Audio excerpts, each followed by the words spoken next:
Let's start with prayer. Father, thank you for the day. We ask that would encourage us this afternoon with thy word. Please give Rob the understanding that he needs in order to make these difficult decisions. Help him to be able to help with the training of these young people. In Jesus' name, amen. All right, so if anyone wants to contact us, we have a telephone here. So I was speaking to someone from Texas earlier today, and if you want to call us, if you live in Texas, call us at 856-854-4452, and that would be the best line to call, and that way you have a permanent connection, and my battery doesn't drain out. It's a land phone. So again, that phone number is 856-854-4452 for those people who live in Texas.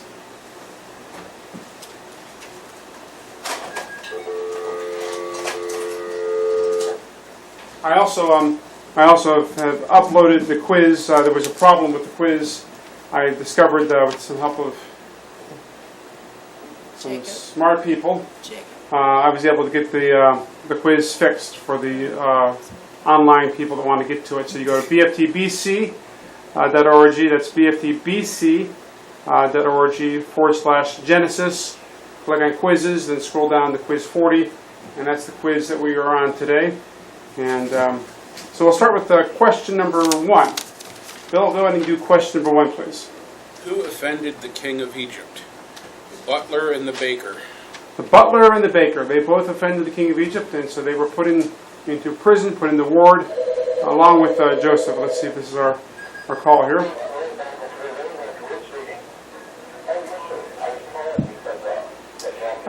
Question number 2, Caroline.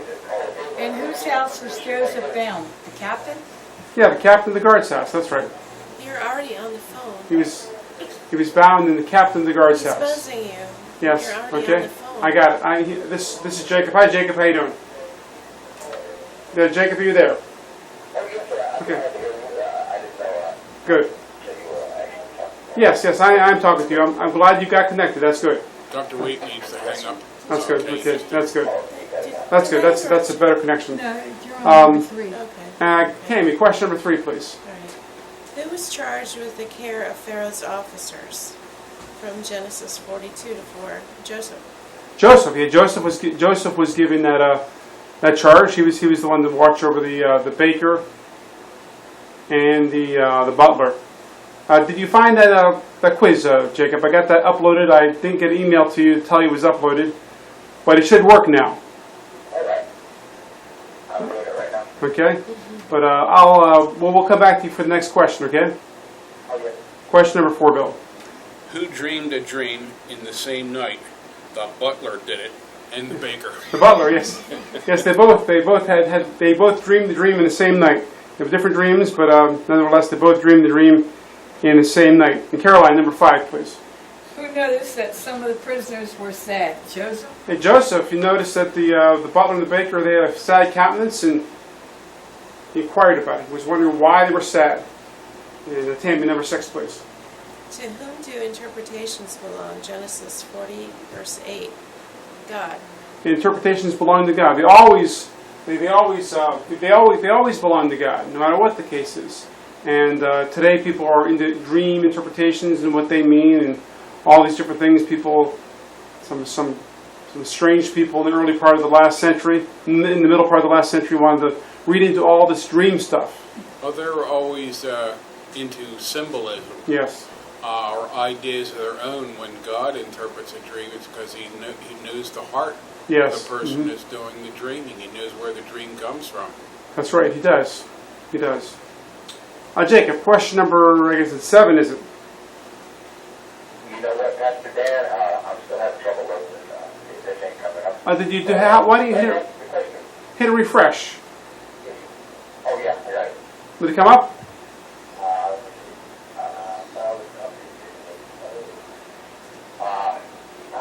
Please stand by. I'm experiencing technical difficulties. Okay. Well, let me read the question to you, and we'll let you see if you can resolve those technical difficulties before we come back to you. Number 7, the question number 7 is, who saw the vine in his dream? Who saw the vine in his dream? Based on Genesis 40, verse 9. Genesis 40, verse 9. Verse 9. Yes. 40 verse 9. Yeah, Genesis 40, verse 9, yes. Mhm. And my question is, who saw the vine in his dream? The chief butler. Yeah, the butler. He saw the vine in his dream. And go ahead, Bill, your question. How many branches were in the dream with the vine? 3. 3 branches. 3 branches. Caroline, question number 9. Into whose head did he give the cup? Pharisee? In the Pharaoh's hand, that's Yeah, right. He gave, Pharaoh's. he gave the cup in the Pharaoh's hat, or his It was hand. supposed to be hand, I guess. Yeah, it's supposed to be hand, but that's In whose head? whose had, yes. And so that's Like another a new name hat. for hand. And whose hand? It's like a hat. isn't Yes, that's right. It's like Tammy. Next question there. Number 10. What were representative of the 3 days in the dream of the butler? 3 branches. Yes, so the 3 branches. The 3 branches. Okay, question number 4, Jacob. I mean, not number 4. Question number 11. Question number 11. Oh, I'm sorry, I still can't get that up there. Okay, question number 11 is, what is your favorite verse from Genesis chapter 40? What is your favorite verse from Genesis chapter 40? You know, I just said 41. Okay. You know, I'd have to say, do not interpretations belong to God. I would say it's my favorite. Yes. And how about you? Do you have a favorite? Phil, do you have a favorite? Yeah, mine was verse 8. And what's verse 8 say? And they said unto him, We have dreamed a dream, and there is no interpreter of it. And Joseph said unto them, Do not interpretations belong to God? Tell me, then, I pray you. I mean, that was the same one I chose, too. So Okay, all and 3 of so us. in Caroline, you just say verse 8. So you got to say verse 8. Just say verse 8. That's all you have to say. Okay. Next time. No, all right. Question number 12. Let me see. Let me see. Caroline, I think. Caroline's turn, I guess.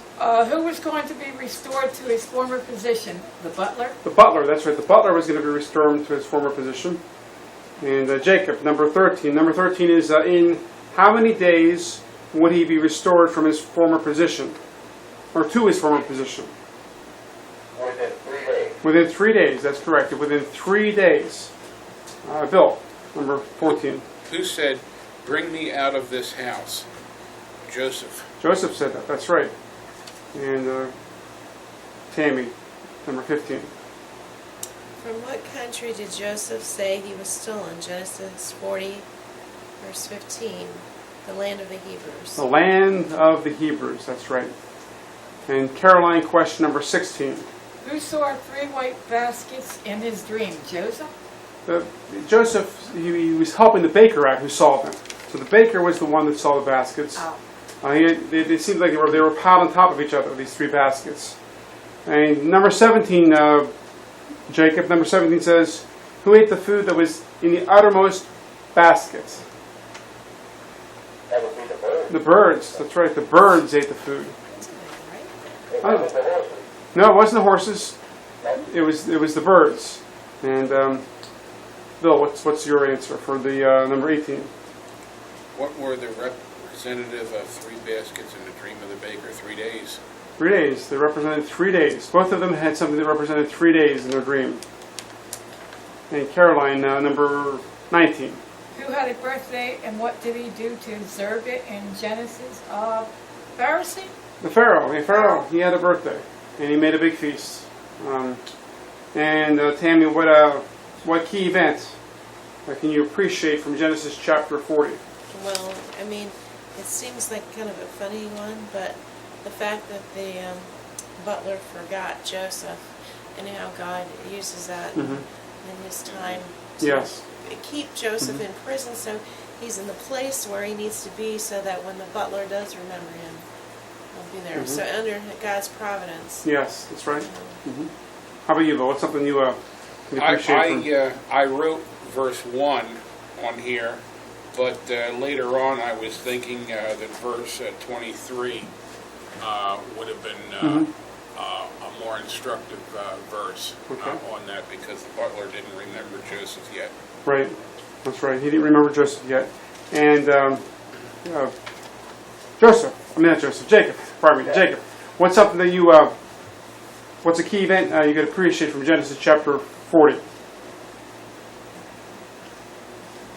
Well, I think it's wherever that Joseph was, God Okay. put him Mm-hmm. in his position of prominence. He had, it seems like he was given a special thing all the time. It was, Yes. like you said last week, I know he couldn't have been a perfect person because we're all born. Yes. Mm-hmm. Quite an individual, I think. Yes. That's right. That's right. That's correct. He was. He was quite an individual. If anyone has any questions or comments, go ahead and send us an email if you want to. To questions at BFTBC.org, or send us a text message to whatever you want to do. But we're glad you're listening to the class today. We're going through Genesis chapter 41. Genesis chapter 41. And we're almost through the book. But we're in chapter 41 today. This is a longer chapter, so maybe we should each read 2 verses. And we'll start with, we'll start with you, Bill. Okay. We'll try to take the same order we did with the quizzes. And it came to pass at the end of 2 full years that Pharaoh dreamed, and behold, he stood by the river. And behold, there came up out of the river 7 well-favored kine and fatfleshed, and they fed in the meadow. And behold, 7 other kine came up after them out of the river, ill-favored and leanfleshed, and stood by the other kine upon the brink of the river. And the ill-favored and lean-fleshed kine did eat up the 7 well-favored and fat kine. So Pharaoh awoke. And he slept and dreamed the second time, and behold, 7 ears of corn came up upon one stalk, rank and good. And behold, 7 thin ears, and blasted with the east wind, sprung up after them. All right, Jacob, verse 7 and 8. And the 7 thin ears devoured the 7 rank and full ears, and Pharaoh awoke, and behold, it was a dream. And it came to pass in the morning that his spirit was troubled, and he sent and called for all the magicians of Egypt, and all the wise men thereof. And Pharaoh told them his dream, but there was none that could interpret them unto Pharaoh. Then spake the chief butler unto Pharaoh, saying, I do remember my faults this day. Pharaoh was wroth with his servants, and put me in ward in the captain of the guard's house, both me and the chief baker. So, we have here the beginning of chapter, the end, we have in chapter 40, we have the dreams of the butler and the baker, the chief butler, the chief baker. Now, about 3 years later, we have the dream of Pharaoh. And Pharaoh he's the leader, he's the king of Egypt, he's the ruler of Egypt. And something to notice here, if we remember during the time of Moses. Now, of course, between the time of Moses and the time of Joseph, it's about 400 years. And there's just a little bit more, probably a little bit more than 400 years between those 2 times. It's a long time. 400 years is a long time. That goes back to Jamestown. A little bit, not quite about that. Jamestown 1607, I think, and we're in 2014, so we go to 1614. It's a long time ago. Long time ago. And so 400 years is a big gap of time. 400 years since the King James Bible. Yes, it is. 400 years since the King James Bible. That's right. And so, but the Pharaoh, and of course, there was a different type of leadership between Joseph and Moses. The Pharaoh at that time was a different person, but the concept, the way they ruled, was different, because we know that there's a Pharaoh that arose. There was a whole change of philosophy. There was a takeover. We weren't really sure on the details of that. But one thing I noticed from the passage we just read was talked about as magicians. That's something that stayed the same. Trusting in something other than God. He's looking to an answer to his problem in a source other than where God is. And of course, we fast forward to today, thousands of years later, and we have Same thing. 3,500 years later, we still have, or from 2,000 years later, we still have probably, whatever. Thousands of years later, we still have 1,500 plus 2,000, 3,500. 3,500 years later, we still have the same thing, the same problem. Is men today trusting in something other than God, other than God. Devil, and they don't even know it. Yes, that's right. That's right. And so, I said 3 years. It says 2 full years. It's 2 years. The butler and baker had the dream, and 2 years later we have Pharaoh having his dream. And I think I said 3, but 2 years. He dreamed the dream. Now, in his dream, who's had dreams that they've been in before? They themselves have been in. Everybody. Everyone has dreams they've been in somehow in some way, and there's different contexts. And there's different reasons why we dream, and all these different reasons. With our if we wake during the what they say now during the rapid eye movement sleep period, we dream. Not only that, but there's what they call vivid dreams. Okay. Some people experience them only once or twice in a lifetime. Some people can experience it,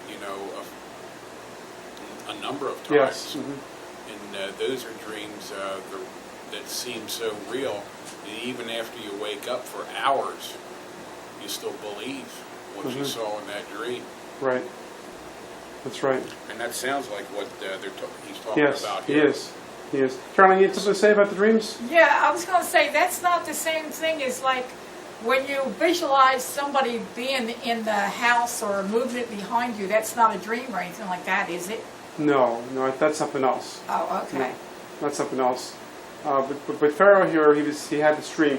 And like we'll find out later on, he had 2 dreams. They actually had 4 dreams. He repeated them. God allowed him to have these dreams twice, and they dealt with something that was going to be happening in the future. It dealt with something that was prophetic. And again, like Tammy was saying, Joseph was in this place. He remained in this place because he was going to be needed. God wanted him to stay there longer because God wanted him to use him. But God was in control of everything. As we know later on in the book of Genesis, Joseph tells his brothers, you meant it for evil, but God meant it for good. But that's the approach that we must have sometimes with things. We don't understand. Our response to things are sometimes not proper, not right. We have to have a proper response.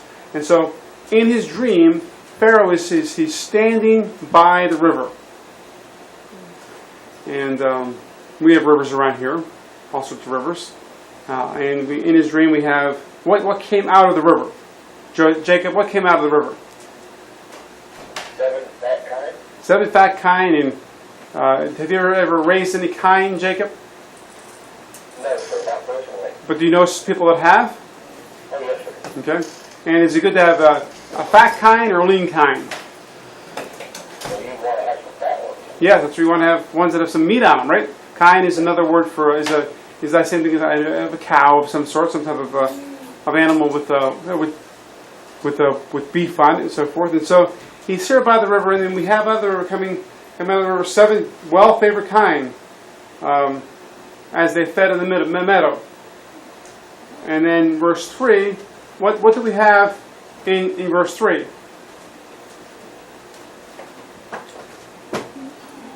Caroline, what's going on with verse 3? 7 other people came out of the... 7 of the kine, that's right. 7 of the kine. Now, kine is another word for like an animal, cow, cattle. That's what kine is. So 7 others came out, but these were not in such as their health wasn't as good. They were ill-favored. They were lean. They were skinny. Scrawny. Scrawny. They were malnourished of a sort. And then what's interesting here about verse 4, Bill? Verse 4.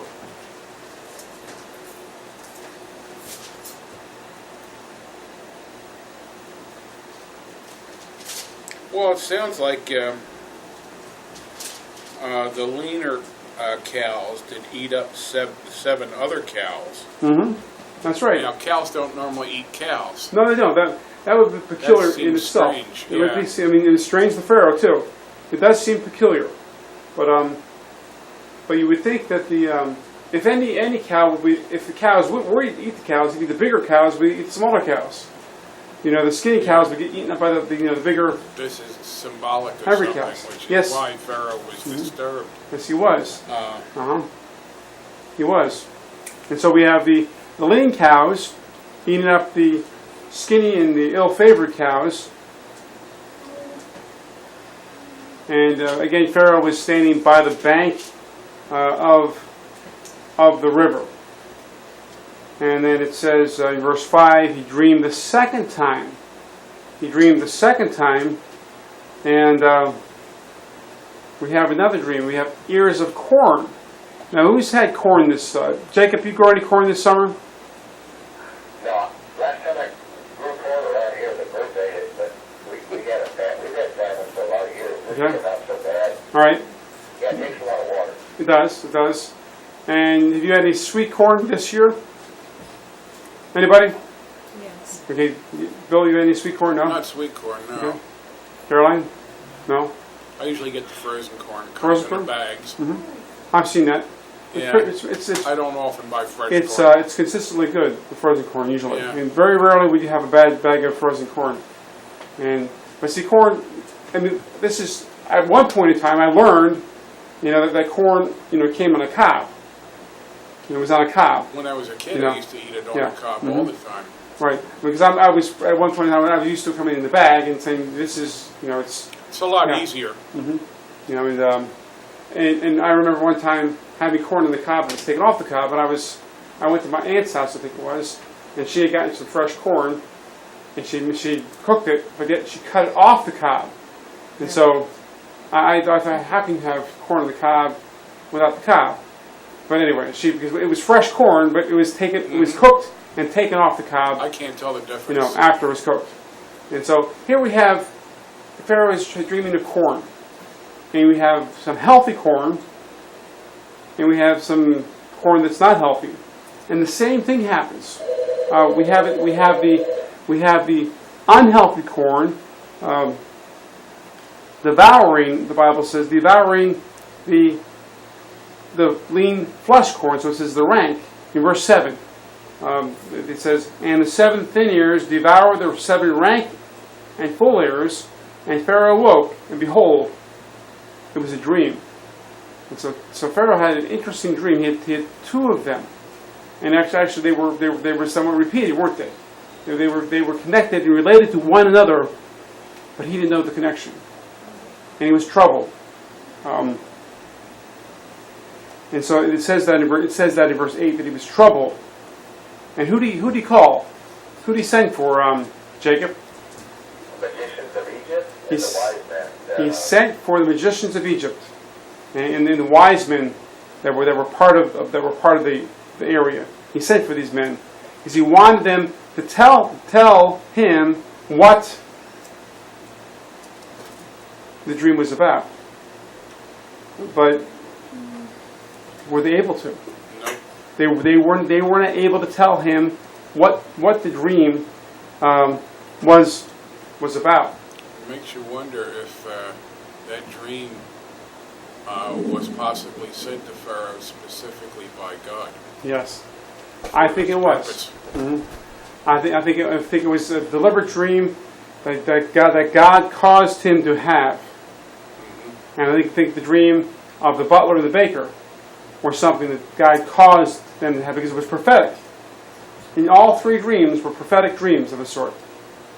God was behind the dream. God was the source of the dream. And it was too symbolic for their simple minds Yes. to invent itself. Right. That's right. And now we have a situation here when the butler is standing there, the chief butler, and what does he confess to, Caroline? What does the butler say to Pharaoh in verse 9? That he remembers his faults.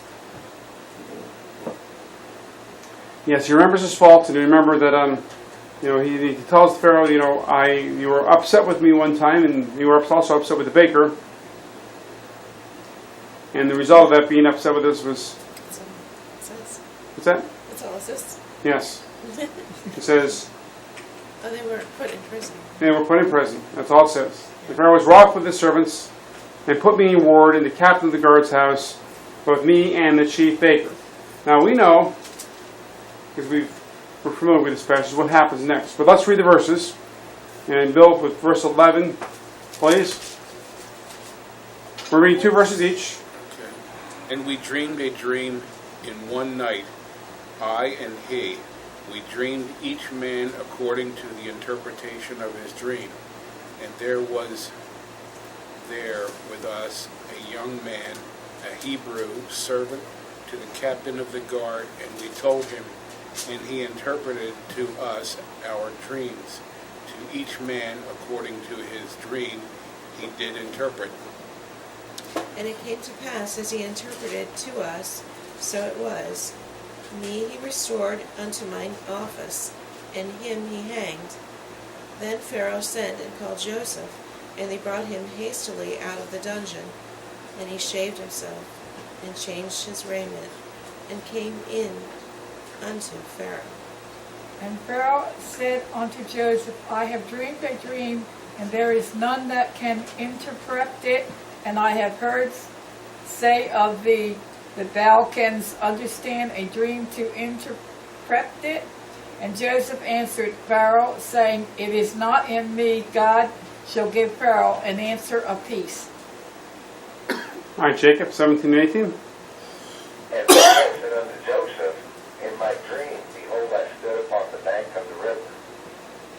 And behold, there came up out of the river 7 kine, fatfleshed and well favoured, and they fed in the meadow. And Annie, you want to read 19 and 20? And behold, 7 other kine came up after them, poor and very ill-favored and lean-fleshed, such as I never saw in all the land of Egypt for badness. And the lean and the ill-favored kine did eat up the 7 fat kine. And when they had eaten them up, it could not be known that they had eaten them, but they were still ill-favored, as at the beginning. So I awoke, and I saw my dream, and behold, 7 ears came up in one stalk, full and good. All right, so here we have the butler talking to Pharaoh, and he's telling him about what happened, about the time when Pharaoh was wroth with the butler and the baker, and it cast them and put them into prison, and had them there in ward for a while. And this is where they had the encounter with Joseph. They met Joseph here, and Joseph was the one who the captain of guard put in charge of them. And Joseph, as we see here, the butler says he interpreted the dreams. He says the Hebrew, he calls them the young servant in Hebrew, the servant of the captain of the guard, told him the interpretation of the dreams. And the butler says, and they came to pass, in verse 13. And it came to pass as he interpreted to us. And what happened again, Caroline, in verse 13 to the butler, and what happened to the baker? He interpreted to us, so it was me. He restored unto my office, and he was hanged. Okay, so the butler was put back in his office. The baker was hanged, just as Joseph had said. Probably didn't know how to bake cinnamon rolls. Probably not. Yeah, that's probably what happened. Something along those lines, and something that they, for both of them, to be put in ward in prison for this punishment. There must have been something that Pharaoh didn't like. I'm not sure what it was. We don't know. We were speculating a couple last week, and we still don't know. But the point being is, it's all part of God's providence to bring these men who have a close relationship with Pharaoh. They don't have a distant relationship with Pharaoh. They're not some guy that it's not like you have it's not like when people, this is somewhat of a joke, but when you talk about a source that's close to the White House, the guy that picks up the garbage on Pennsylvania Avenue, He's close to the White House, but he's not necessarily a real source. But these men were not on the outside of the palace. They were in the inside. They were not on the inside. They were real close. They were right within arms. They were within sight of Pharaoh. The butler, he handed the cup to Pharaoh. So he was real close. And it wasn't anybody that God picked in Pharaoh's kingdom to bring into prison. It was the butler, it was the baker. Now the butler, to remember, a vivid memory, it was a dream that influenced him. It was something that influenced him quite deeply, because he remembered, God allowed him to remember that Joseph talked about their dream and gave a clear and precise and accurate interpretation of their dream. And so the butler is remembering his faults. He talks to Pharaoh and he says he was successful. He fulfilled the dream. None of the magicians of Egypt can do this, can tell Pharaoh anything about this dream. I'm not even sure if they tried. And so what did they do? What did Pharaoh do? In verse 14. Anna? That's okay. I'm sorry. Should I come back to you? I'll read verse 14.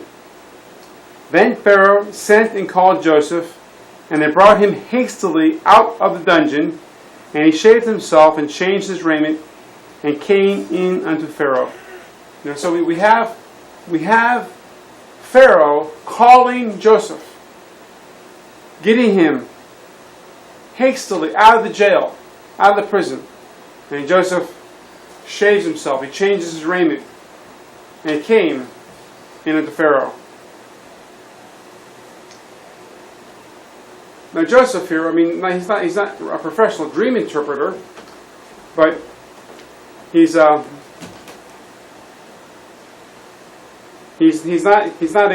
a professional dream interpreter, but he's saying, Pharaoh is saying to him, I have dreamed the dream. He's being used of God to interpret dreams. He's being used of God to interpret these dreams. And Pharaoh tells him, I have dreamed the dream. And Pharaoh has heard from the butler, he didn't hear from the baker, he heard from the butler, that Joseph can interpret dreams. And I like verse 16. Jacob, how did Joseph respond to Pharaoh in verse 16? It is not in me, God shall God shall give Pharaoh an answer of peace. That's right, God shall give Pharaoh an answer of peace. Just cut to the scripture and I'll try to move this remote type of thing, please. Look at verse 16 there on the screen. God shall give Pharaoh an answer of peace. That's not the problem. But we don't want to. We're trying to fix a problem that doesn't exist. Okay. God shall give Pharaoh an answer of peace. I like that verse, because answers of peace come from God. In any type of cabinet we have, a governmental cabinet we have, but to pray that there will be men and women there that can give the godly wisdom to the leadership of any particular government. Our government is in particular, because it's our government, it's our country. And there's men and women who serve on the cabinet or who serve under secretaries that are assistants to the department heads that can bring and have influence of some way in somebody that can give advice to these men and women who actually will come in contact with the president. But it's God the one that will give an answer of peace. We think of the greatest peace talkers in the world. They can't give an answer of peace. God can give an answer of peace, and that's what Joseph said. He was the one. God was the one that was going to give the interpretation. God was the one that was going to let Joseph know what the dream meant. And so here in verse 17 we have Pharaoh telling Joseph about the dream. And with the one thing I noticed here that in this first we have the dream, then we have a recounting of the dream by Pharaoh to Joseph. Is once you have the lean cattle, lean kine, lean cows eating up the fat cows, they still look skinny, they still look lean. And then we have him having ears of corn being dreamt. Any thoughts or questions about verses 1 to 22?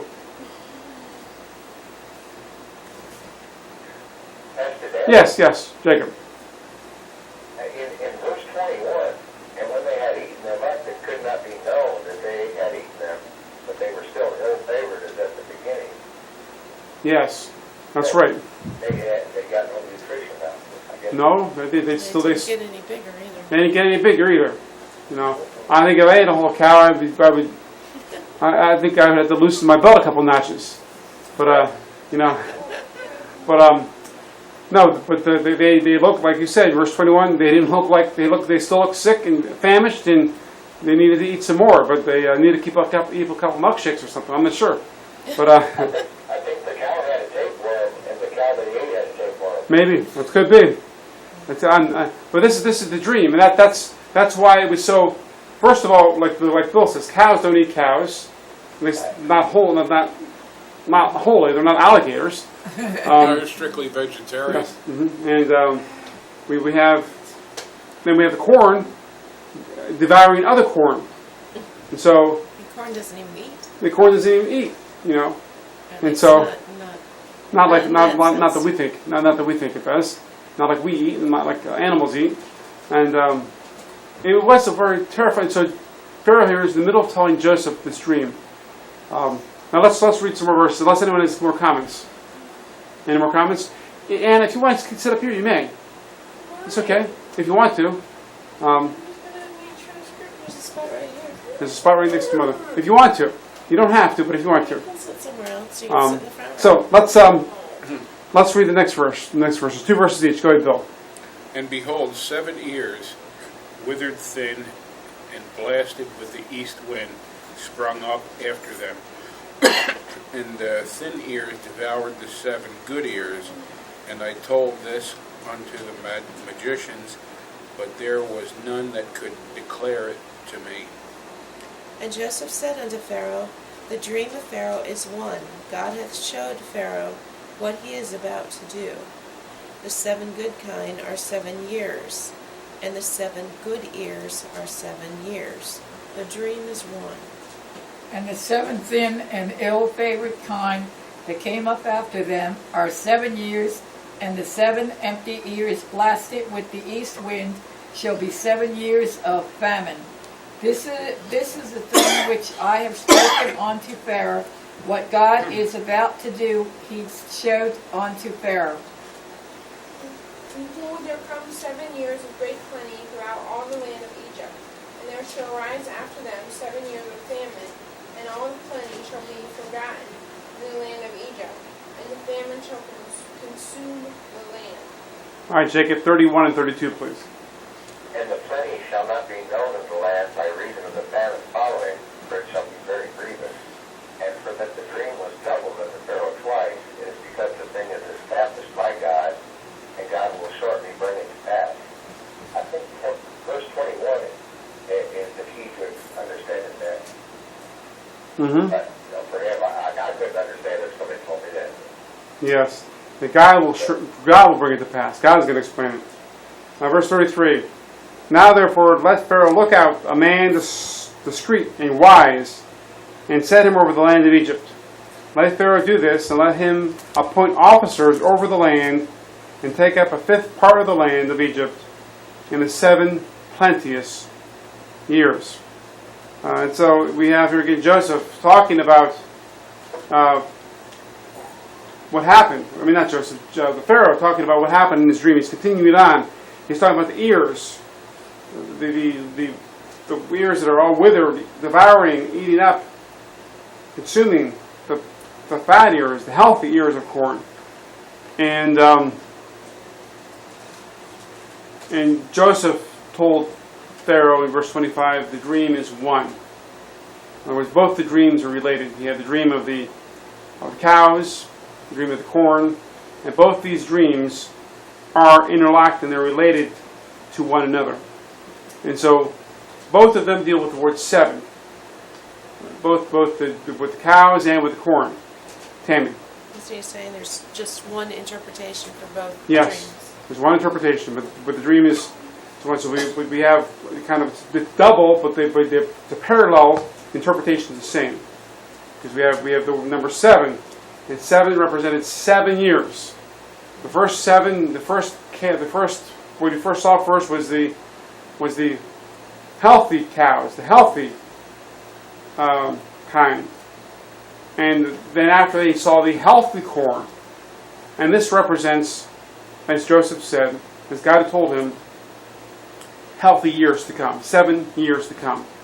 7 represents 7 years. You're going to have 7 years of healthy years, 7 years of prosperity, 7 years of good harvesting, and then there's going to be 7 years of famine. 7 years of planting. And you see, verse 29 says, "Behold, there cometh 7 years of great plenty throughout all the land of Egypt."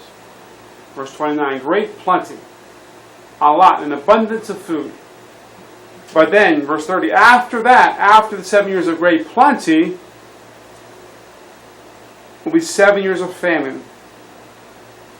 And I think this is, we remember when we had the cow, the little cow eating the big cow, the famished cow, the anemic cow eating the big cow, and you couldn't even tell he'd eat anything.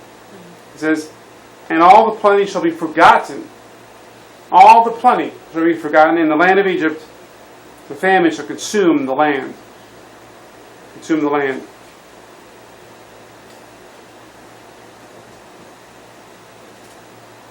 In verse 31, Jacob, what's verse 31 say? As far as a relationship to the dream. This is what he understood from verse 21. Yes. That this would be the lean years would eat up all the good years. Yes. Mm-hmm. Yes, that's right. Mm-hmm. And in verse 32, we see that it's established. The dream is established. It says it came twice. And for that the dream was doubled. In other words, he saw it had twice in the Pharaoh. It is because that thing is established by God, and God will shortly bring it to pass. Now, what was the recommendation that Joseph had to Pharaoh?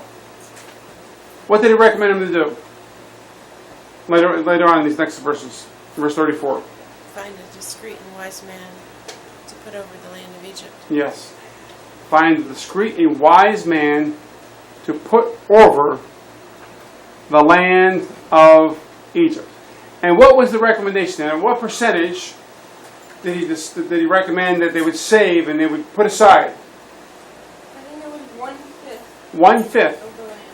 1 over 5. That's Now, 20%. that's 20%. Oh, I gave you a fraction. That's instead of we were able to convert it. We were able to convert it. Okay. There's 1/5. That's right. 1/5 was able to was supposed to be put aside, and let them gather all the food. This is verse 35.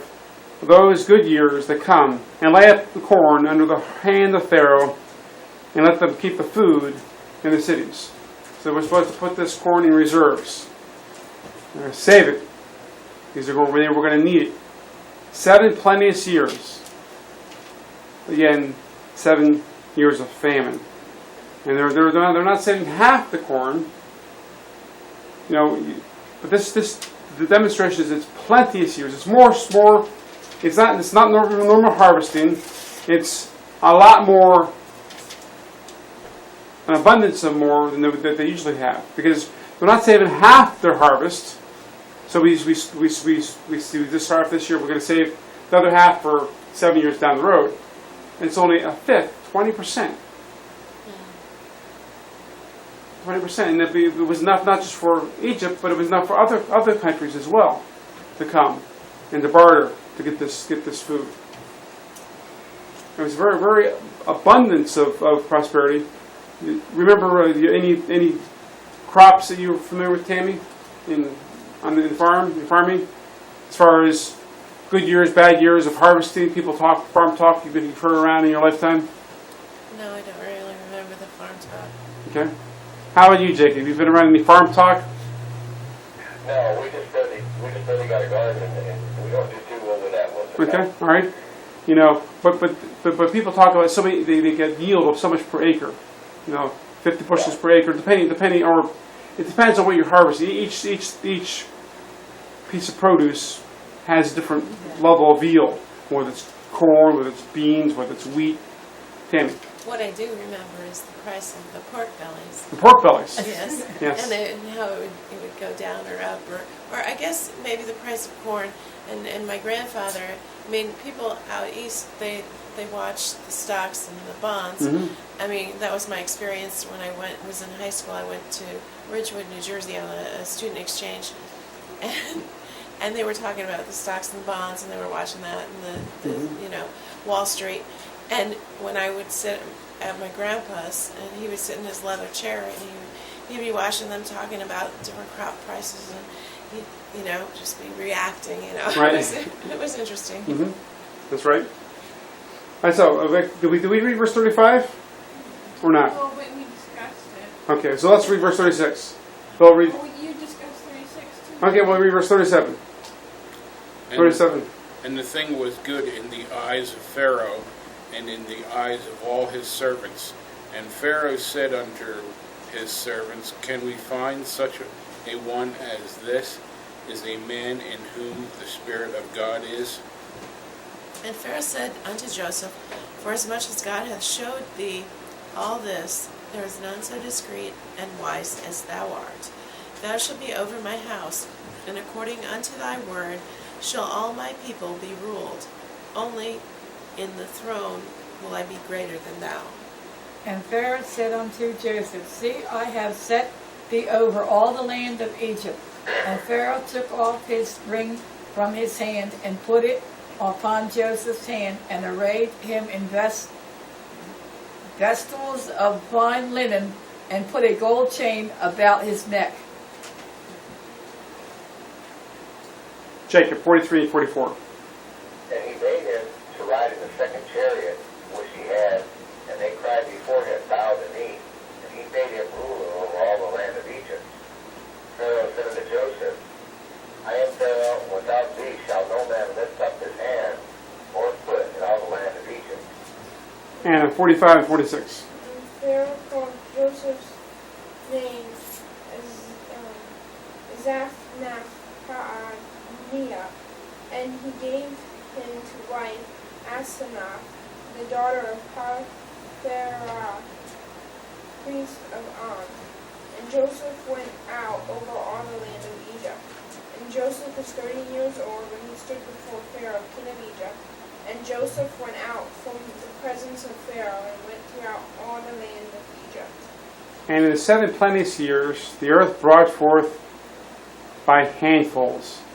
And he gathered up the food of the 7 years which were in the land of Egypt, and laid up the food in the cities, the food of the field, which was round about every city, laid he up in the same. So, we have here Pharaoh wisely picking Joseph to be this leader. He says, he said to the servants, Can we find such a one as this is? A man in whom the Spirit of God is. So he recognized that Joseph was being controlled and being led by the Spirit of God. And so Pharaoh selects Joseph to be the second in command. He had the rule of all the land, and the only one who was higher in rank than Joseph was Pharaoh himself. And Pharaoh took, it says in verse 42, he took off his ring. It was the ring that came off his own hand, and he put it on the hand of Joseph. And he arrayed in vestures of fine linen, and put a chain of gold around his neck. Now let me ask you a question, Jacob. When our president is on a plane, an acting president is on a plane. Any plane? What's that called? That plane? President. A president is on a what? Airplane. Airplane. Yes, yes. What's that plane called? Air Force One. Air Force One. Okay. Now they didn't have planes in during the time of Pharaoh and Joseph. They had chariots. And so I mean any vehicle of any sort, whether it's a boat, a plane, a train, a car, of any leader of any country is the most important vehicle on the road or on the tracks or in the boat, in the water or in the sky. And so if it's a chariot, it's the first chariot. And so Pharaoh would ride in the chariot one, whatever he called it. But Joseph, it says he rode in the second chariot. So his chariot was important as well. I mean, the vice president has an Air Force too, because he's the second guy. But Joseph, the importance of his rank and his responsibility, and God put him there. God took him from a dungeon where he did not belong. He was falsely accused, falsely thrown into the dungeon, and he even got to Egypt by. He wasn't even supposed to be in Egypt, but God took him out of the land of the Hebrews, took him into the land of Egypt, placed him in this prison, and then, in a matter of hours, took him from being a prisoner, he was in charge of the prison, but being in that position as being a prisoner to being the second in command of the entire nation of Egypt.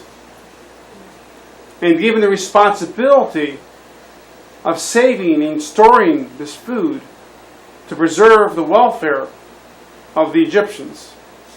And as we see later, the welfare of his very own family. And this is what God planned it this way. This is the answer of peace that God provided for Pharaoh. This plan they had for him. And so Joseph Pharaoh had a wife, a lady picked out to give to him, to wife, to bride, to wed. And so Joseph was age 30 when he stood before Pharaoh. And so he not only gets removed from prison, not only is he placed in this position of great authority and second command, Pharaoh gives him a wife, and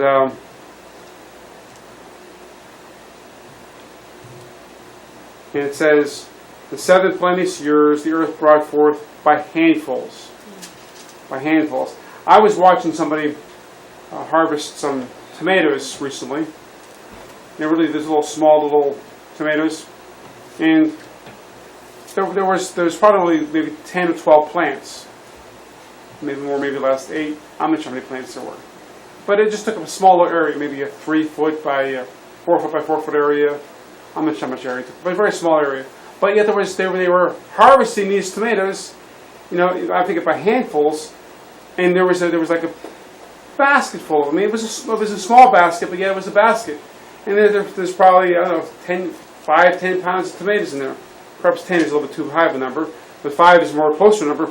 But they're like the idea of you could have there's dozens of handfuls of tomatoes, maybe a dozen and a half, 2 dozen handfuls of tomatoes, these small cherry tomatoes in that basket. When we think of harvesting things by handfuls, now earlier on in the season, you wouldn't get that many. You just get one or here, you get maybe 1 handful. But during this time of the season, a whole bunch of them. Same thing with fruit. But the idea of harvesting handfuls, it's a lot. Rather than expecting just a little bit of harvest, you have a great amount of harvest. A great amount of harvest. And so, but this is what God did. God was the one that blessed the harvest. God was the one that did this. And Joseph, and the Bible says, and he, referring to Joseph, gathered up the food of the 7 years, which were in the land of Egypt, and laid up the food in the cities of in the food of the field, which was round about every city, laid he up in the same. So around every city there were fields, and he must have storage bins, storage containers, silos, and other types of buildings to store 20% of the harvest. 20% of the harvest. And it says, we haven't read this verse yet, but let's read it now. Bill 49 and 50. And Joseph gathered the corn as the sand of the sea very much until he left numbering, for it was without number. And unto Joseph were born 2 sons before the years of famine came, which Asenath, the daughter of Potiphar, priest of On, bare unto him. And Joseph called the name of the firstborn Manasseh, for God, said he, hath made me to forget all my toil and all my father's house. And the name of the second he called he Ephraim, for God hath caused me to be fruitful in the land of my affliction. And the 7 years of plenteousness that was in the land of Egypt was ended. And the 7 years of dearth began to come according as Joseph had said, and the dearth was in all lands, but in all the land of Egypt there was bread. And when all the land of Egypt was famished, the people cried to Pharaoh for bread. And Pharaoh said unto all the Egyptians, Go unto Joseph, what he saith to you do. And the famine was over all the face of the earth. And Joseph opened all the storehouses and sold them to the Egyptians, and the famine waxed sore in the land of Egypt. Go to verse 57, Jacob. And all countries came unto Egypt to Joseph to buy corn, because that the famine was so sore in all the land. So, In all land. verse 49, as Joseph gathered corn as the sand of the sea. Now, who's ever been to the seashore before? Well, everybody has. And so, Well, probably not everybody. with the sand. Maybe a lot of people, percentage Yeah, I guess wise, in the New middle Jersey. of the country. Yeah. But But the idea of sand, something. Have you seen the sandy beaches before, Caroline? Yes. Jacob, have you been to the Gulf of Mexico, any place like that before? Yes, sir. Okay. When I lived up in Indiana, up there they got sugar sand. Okay. And that's, Well, really white color sand, right? Yep. sand is. The dunes, yeah. And so the idea of sand is very plenteous, isn't it? I mean, you go down to the beach, and there's a lot of sand, and that's how he harvested the corn. It's the sand of the sea. It was innumerable. Came in. It'd be like trying to count each granule of sand. Yes. It's impossible. It would be impossible, right? And so he gathered the corn as the sand of the sea. You couldn't even keep track of it. It was 20% of it, innumerable. He couldn't count. He didn't know how much it was. Now, what was the benefit? What was something that happened to Joseph during the time of plenty? What was something that happened to him during this time of plenty? He had 2 sons. 2 sons, Manasseh and Ephraim. What's Manasseh's name mean, Anna? Verse 51.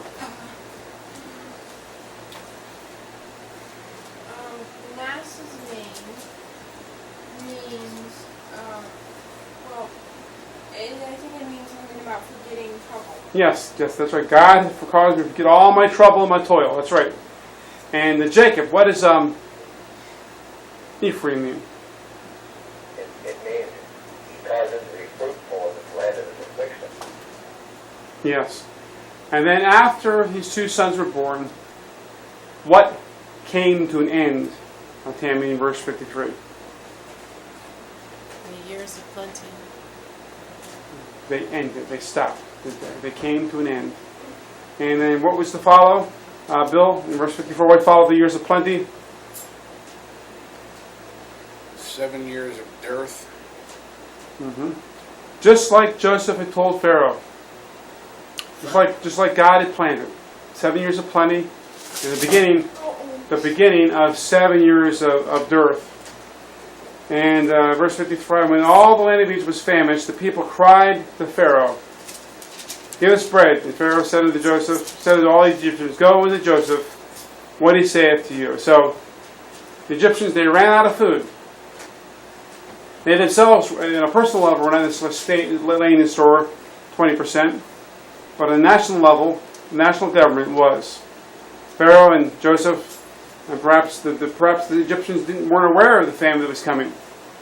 Perhaps this was just something that Joseph and Pharaoh and those in Pharaoh's court and cabinet knew about. But Pharaoh says, "Go into Joseph, and what he saith you do." And how big was this famine? Anna, verse 56. How big was the famine?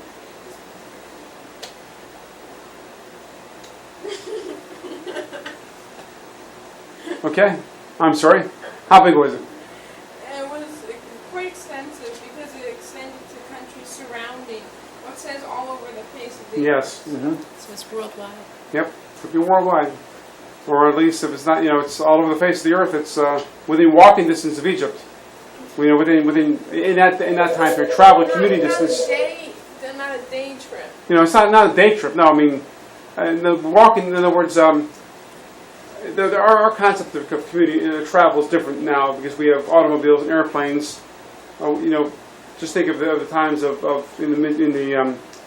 the when you could get 100 acres of the homesteading time period. People would take covered wagons to get to where they were going. It would take them a while, but they would still get there.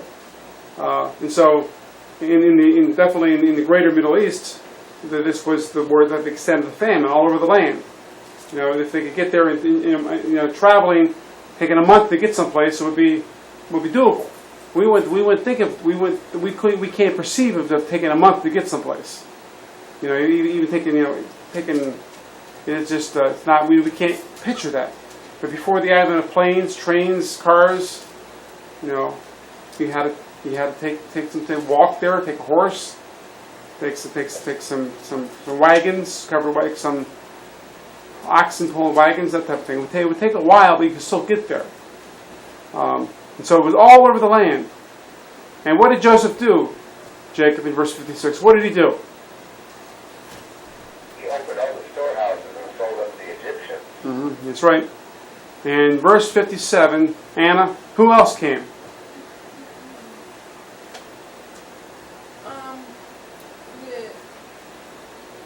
All countries. All countries. The world. including Joseph's brothers. Yes, including Joseph's brothers. And that the famine was sore in all lands. In all lands. All over the region, all over the territory, it was there. Anna. Question or comment? What's your thought? What's your thought of this? How about you have a comment about verse 57? How about verse 56? I'm just a little flustered. That's all. You're flustered, okay. I understand. You're flustered. So, this was a big chapter, but it's a chapter where we have been familiar with, because this is when we think about Joseph. This is what we think about Joseph. I mean, one of the things we think about Joseph is about this very chapter, about he interpreted the dream, how he stored 20% of food away for the 7 years of plenteous to get ready for the 7 years of famine. So, thoughts you might have, Jacob, on this passage? Yes, sir. The Israelites, they had the land promise, the promise of the land, and Yes. and when they walked in obedience, Right. and peace and prosperity. Right. Mm-hmm. And if you think about this way, okay, at the original Passover, the Israelites were freed from the bondage of physical slavery. Yes. That when our Christ was crucified as Passover lamb, we were free from the slavery of sin. If you think about that, when you look at this chapter, God worked through Joseph to save the entire world. This is very deep. This is if you look at 41 through, if you look at 40 through 46, and even his age, 30 years old, Mm-hmm. there's so many Yes. types of Jesus here. Yes, that's right. This is just very rich. That's right. It is very, there's a lot of parallels there. That's right. Typology. Mm-hmm. So what's something you perhaps observed from this chapter or was reminded about? I'm just thinking that he went from a prisoner, Mm-hmm. the second most powerful man in Egypt, and saved the world Mm-hmm. through storage of food, which is a principle they probably never even heard Right. of before. That's right. Anyway, that's it's Mm-hmm. And really, Pretty once the profound. famine began, he became beyond Egypt. He was very, Yeah. very important. Beyond the boundaries of the country of Egypt, he was very If- important. if you read these verses casually, it sounds boring. It sounds like it's uneventful. It's when you stop and you think about the scope of what is Yes. happening, Mhm. then it hits you. Yes, that's right. It does. It does. Mm-hmm. Tammy, something you've observed. You know, it's just a good picture of Christ, and even maybe, the idea of Christ and his humiliation, and then when he reigns, Mhm. Yes. all the nations come to him. That's right. Mm-hmm. Yeah, like they came to Joseph. Caroline, anything? To Anna, how about you? Hi. I guess I liked the chapter, but I was a bit late. I guess though I didn't miss too many verses. No, you didn't. It's a very nice chapter. It just goes to show that Christians can have, believers, also believers. Yes. Can have, God can use believers. Yes. Even in government. Right. That's in right. high positions. So, Mhm. like, some people think that we should just stay out of politics completely, and it's just hopeless, and we should Mhm. just give up. Right. But, I mean, I don't even know that Joseph was seeking after this, Mm-hmm. but it came, and he took charge. Yes, he did. He did. That's right. That's right. Any more thoughts or questions about this passage? Observations? Yes. Mm-hmm. This was a form of national socialism, kind of fascism. The involuntary taxation of the people without their consent and all that. But it set up the system where when the king came along that did not know Joseph, it set this up. Remember that God had told Abraham that they would be captives in a land for 430 years. Yes, that's right. Mm-hmm. But this was all according to God's plan. It was. What's coming, what's coming now Mm-hmm. is not much different than this. Yep. This is corporate nationalism. There's a lot of words for it. Mm-hmm. Anyway, Good. all political angle. Understand. Things never change. That's right. That's right. All right, Bill, go ahead and close the prayer, please. Father in heaven, we thank you for all that you teach us. It's amazing how much you are able to put in this one book we call the Bible, but it is a constant source of learning for us. We thank you for the words that you have given us. In Jesus' name we pray. Amen. Amen.